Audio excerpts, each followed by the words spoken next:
Hey guys, what's up? It's me, it's Ben. Hey, we're gonna do things a little bit differently today, uh, just because it's breaking news. Cyberpunk 2077 has finally come to the Mac. I've been running it via crossover, so today we can compare and really see what a really intensive game requires from crossover versus what can be done natively on the Mac. So I have a Mac Studio. It's an M4 Max, which is the fastest single chip Mac that Apple sells right now. The 14 core CPU model with a 40 core GPU. So if I go about this Mac, more info, we'll do a system report. Under graphics, you can see here we've got 40 cores, and under hardware, we've got the 16 total CPU cores and 48 gigs of memory. That's as fast as Apple makes it, unless you try to go back a generation and look at the M3 Ultra. So let's take a look at the release notes. Uh, these are the general release notes, but we'll look at the Mac system requirements. First of all, you can see that there is an in-game preset called For This Mac. So CDPR has gone through and optimized the settings for all kinds of different uh, Mac computers. And so you can see what those requirements are. So the minimum is an M1 with 16 gigs of memory. That's the maxed out version of the M1. And very high fidelity is either an M3 Ultra or an M4 Max, which is what I've got here. And so it says the resolution using Metal FX. DRS is dynamic scaling at either 2294 by 1432 or 2560 by 1440. And we're going to target 60 FPS, but it's dynamic scaling.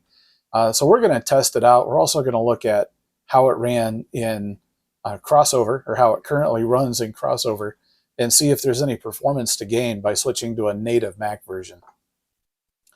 So to start with, I've got the Windows version of Steam running via crossover 25. Crossover 2501. We are not on the Mac OS 26 beta. We're sticking to Sequoia right now. And so let's fire it up, and we're going to run it just a couple of different ways and see what the performance was. So we're on video. We've got a 1080p full screen, no VSync, no maximum frames per second, ray tracing medium, but we're going to turn scaling off. Now let's run the benchmark and see how that goes. And so you can see here, there's a couple little jaggies. Most notably, the frame rate is barely staying above 30 frames per second. You really need FSR to use ray tracing, at least on the medium preset on the Mac Studio running the Windows version of the game. It looks nice enough, but I think we're better off doing this with FSR. Honestly, the game looks great without ray tracing, so I actually kind of prefer to play it with it off entirely anyway.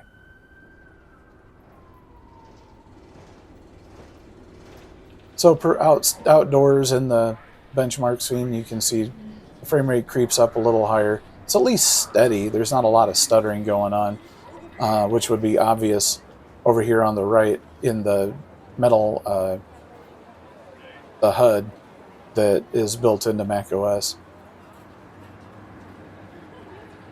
So we'll probably see, what, 41, 42, I'm guessing. Oh, 37, yeah, it's quite a bit lower than I thought. And that's because inside the bar is pretty slow. So let's go back to video, and we're going to bump it up to 1440. And go over to graphics, and we're going to set it to regular ultra without any scaling. We'll run the benchmark again. And so right off the bat, you can see we've actually got quite a bit higher frame rate, even though we're running at a higher resolution. And that's just because ray tracing really puts the hurt on, well, anything, but in particular with the Mac Studio that we're testing on here. But in the mid 40s, the game's not like super high paced all the time. It's really not bad. If you turned on FSR and set it to quality, you'd get a substantial bump in the frame rate, and it's super duper smooth. Um, Having a high refresh rate that supports variable refresh on the monitor uh, helps a lot. The game looks pretty smooth even if the frame rate isn't the highest. A smoother experience, even if it's not perfect. 47 frames per second instead of the 37 we saw earlier. So now let's get out of Cyberpunk and out of Steam entirely and kill crossover. Then let's fire up the Mac version of Steam. And one thing I want you to know if you've got a Mac, especially an Apple Silicon Mac, is if you go to Interface and go to the beta update, this is now an ARM native version of Steam, which makes it much snappier, much more responsive. So now this is the Mac version of the game. And, oh, you know what? I need the metal HUD. There we go. All right.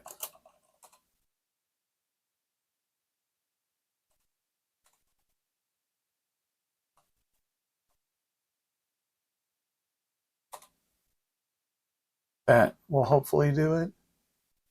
Very helpful Reddit thread. All right. Let's see what we get. We do have the HUD, but because now it's drawing everything to my native 4K display, it's teeny tiny. Also, in the upper left-hand corner, we have the Steam frame rate counter turned on as well, so you can see a little bit there as well. Hopefully that's a little more legible. All right, so we'll do the same settings. We'll go over to video. We've got VSync off, maximum FPS off. We're going to do the resolution at 1080. Then we'll go over to graphics. I'll show you something kind of annoying about that for this max setting in a minute. All right, so we'll turn on ray tracing medium, turn off scaling, and we'll run the benchmark. So here we are, 1080p medium ray tracing on macOS native. Remember, we got about 37 frames per second when we ran the Windows version through crossover. So the same hardware. I'm hopeful we'll get something a little faster.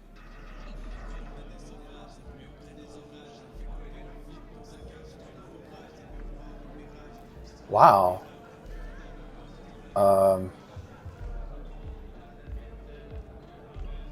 60 FPS. This makes me a little nervous that not everything got applied. Okay. Resolution. Metal FX was turned on. Whoops. Let's go back to settings. Frame generation was off. Resolution scaling is off. I forgot to apply it. We'll run the benchmark again.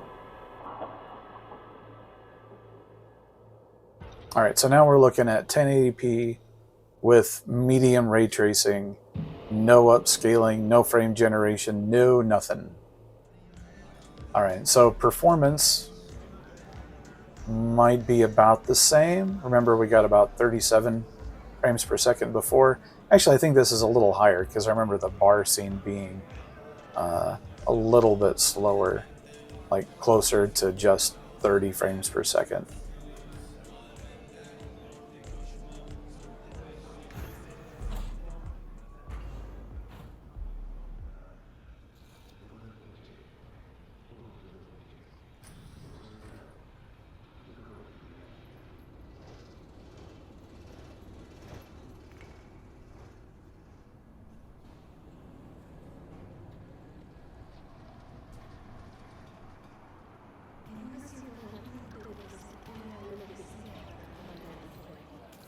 It still looks pretty nice.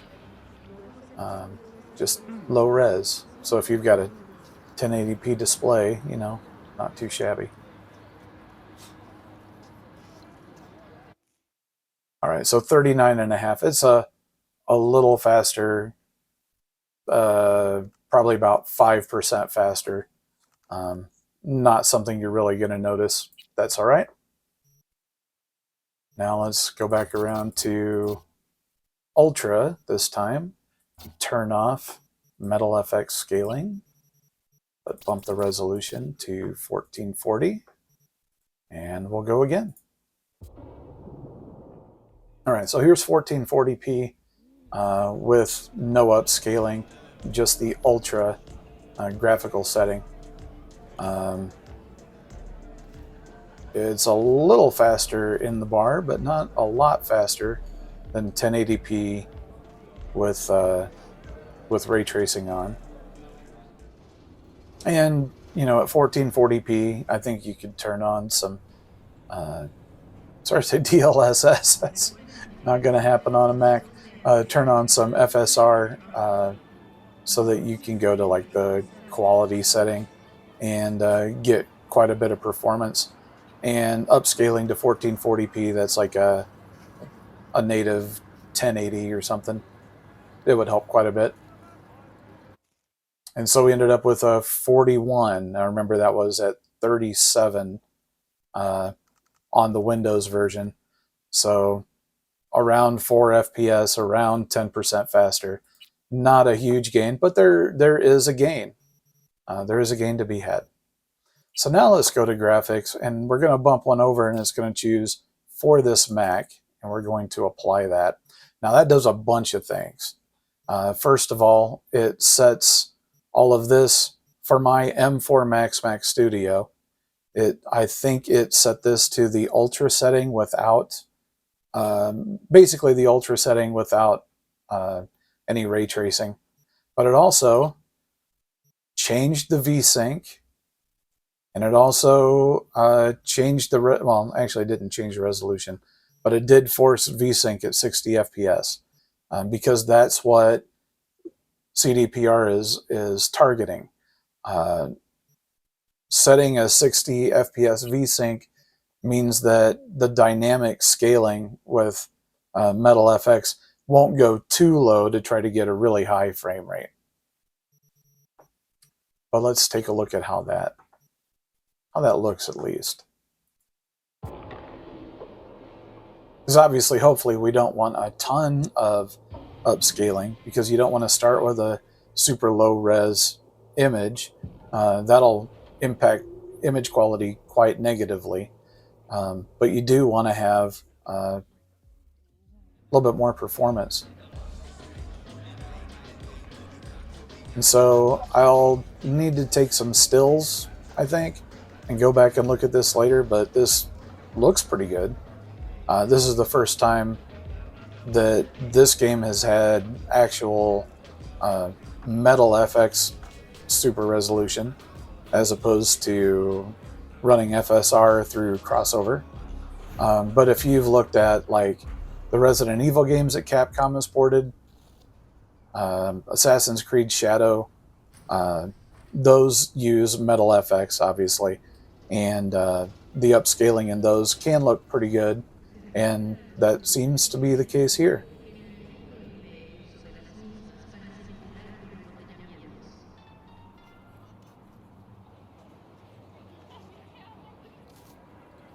And so the M4 Mac Studio seems to be a relatively capable gaming machine, although for the price they cost, $2,800 Mac versus a $2,800 PC, I think the PC is going to win in terms of performance and all that.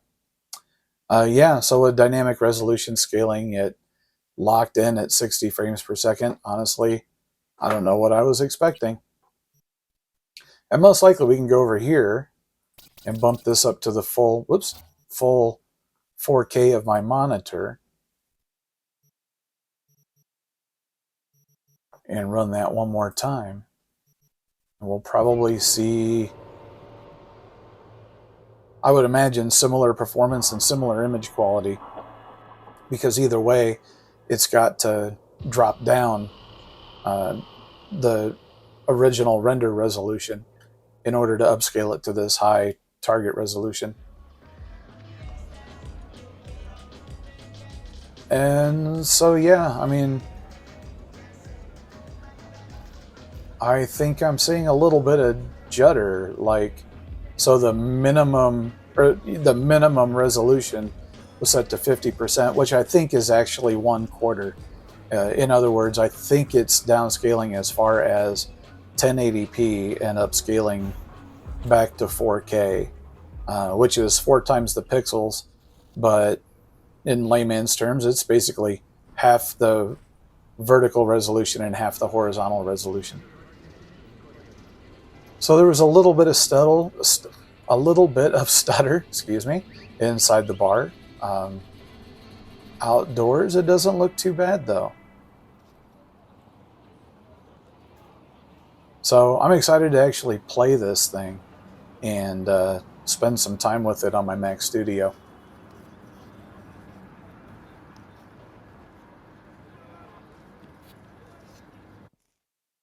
All right, so there you have it. Yeah, it did. The minimum FPS did dip a little bit below 60. You saw it skip a couple of frames, but it really wasn't too shabby. I think that's a pretty acceptable experience. Well, anyway, thanks for joining me on this little adventure. Um, if you haven't played Cyberpunk, I do recommend it. There's a ton to do. CD Projekt Red has added tons of features to it. It's now available on, well, it's been available on PC and uh, PlayStation and Xbox for a really long time. Um, but now it's available on Switch 2 and uh, finally on the Mac, which is pretty exciting. So uh, when Mac OS 26 Tahoe finally ships, we'll start to see some of the effects of frame generation, Metal FX frame generation, which we don't have just yet. Frame generation is either off or FSR 3.1 right now. I'm excited to see what Tahoe brings. But for now, if you're running Sequoia, running the shipping version of the OS, um, looks like it runs pretty well, at least on a high end machine. And so I wish you happy gaming.